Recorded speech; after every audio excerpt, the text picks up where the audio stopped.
On February 24, 2022, Russia brought war back to Europe after almost 8 decades of peace. Its invasion of Ukraine has shattered all expectations of modern European powers resolving their problems peacefully, and brought NATO itself to the brink of full-blown war against Russia. But this is only one of 4 possible ways this war ends, and the other 3 may surprise you.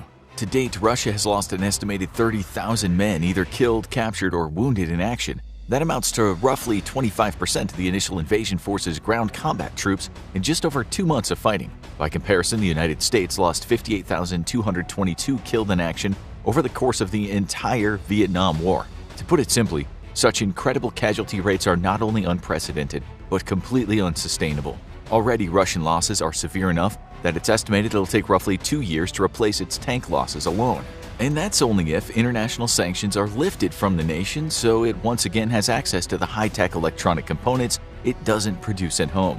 If not, Russia will be back to building Cold War-era tanks, which, as we've already seen, can't even stand up to man-portable NATO firepower, let alone a fully equipped NATO armored brigade.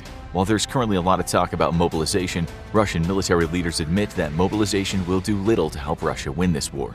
It would take 90 days to fully mobilize a replacement tank regiment, and even then, they'd only be equipped with Cold War leftover tanks from Russia's vast reserves of very obsolete equipment. These tanks and their completely green conscript crews would perform even worse in Ukraine than Russia's current tank forces. Replenishing Russia's dwindling air power assets is simply untenable until sanctions are lifted, or Russia takes the years necessary to retool its economy to provide high-tech electronics at home and build new aircraft. That's why the first possible way that the war in Ukraine ends is with a whimper rather than a bang.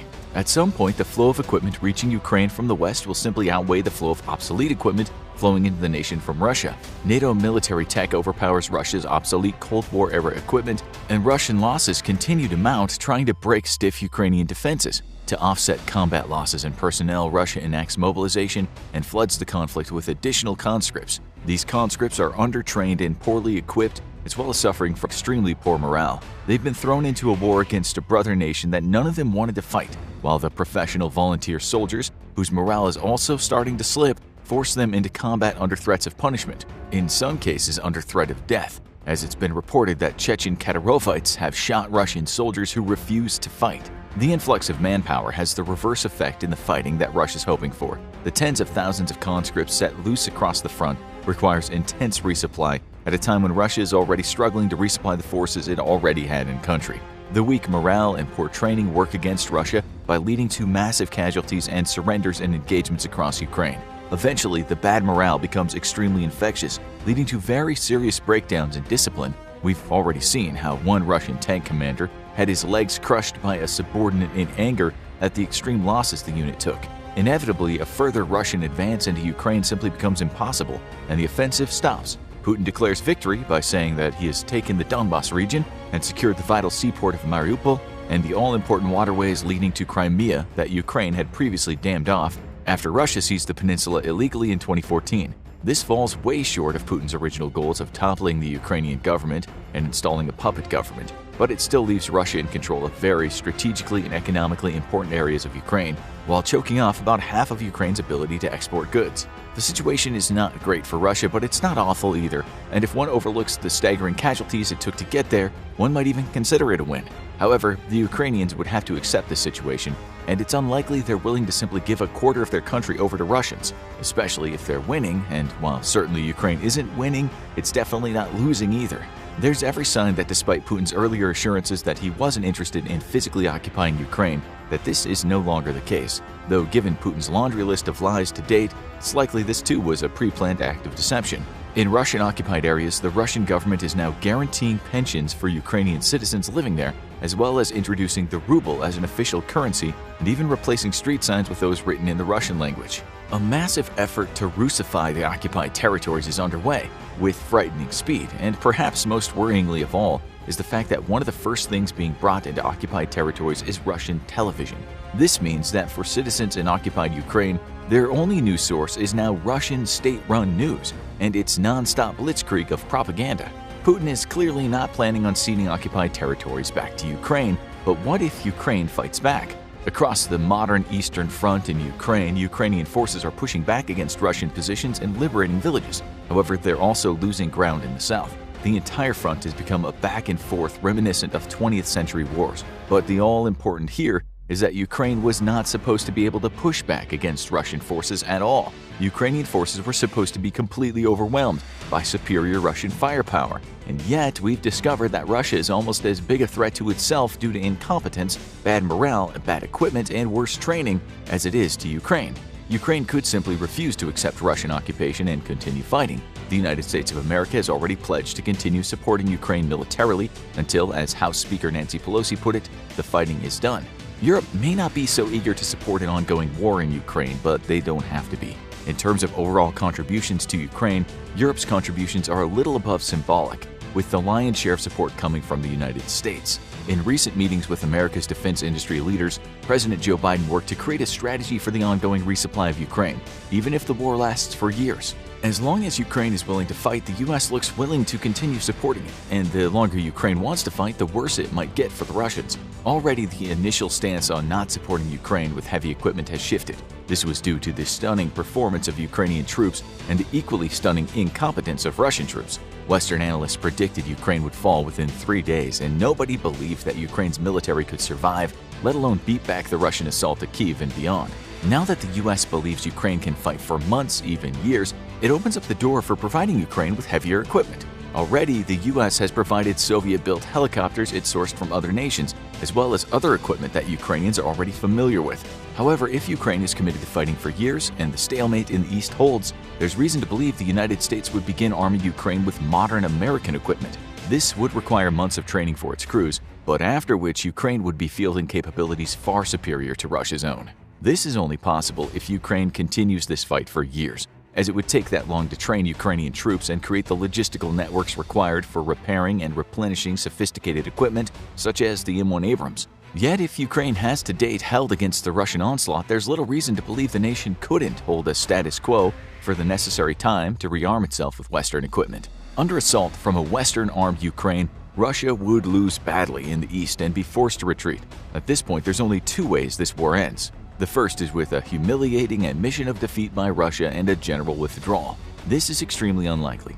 But as the war costs continue to add up for Russia, Ukraine may be able to force this defeat condition even with current equipment. However, this would be an admission of catastrophic failure to be remembered for all of Russian history and is an unlikely move to be made by any Russian public official.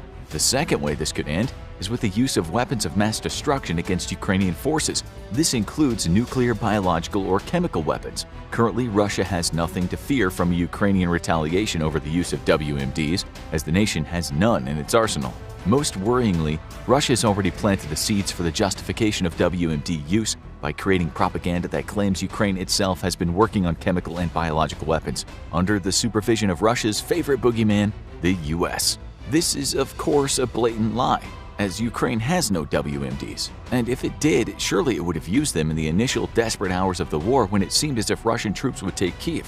Even without Ukraine overpowering Russian troops after years of armament by the West, Putin might still turn to the use of chemical, biological, or nuclear weapons. President Joe Biden has declared this a line in the sand that would be met with an appropriate response. What this means is anyone's guess, but it's feared this would mean retaliation by the United States itself, proportional to the attack carried out by Russia. If Russia uses chemical weapons, the U.S. might launch a chemical attack against Russian troops inside Ukraine.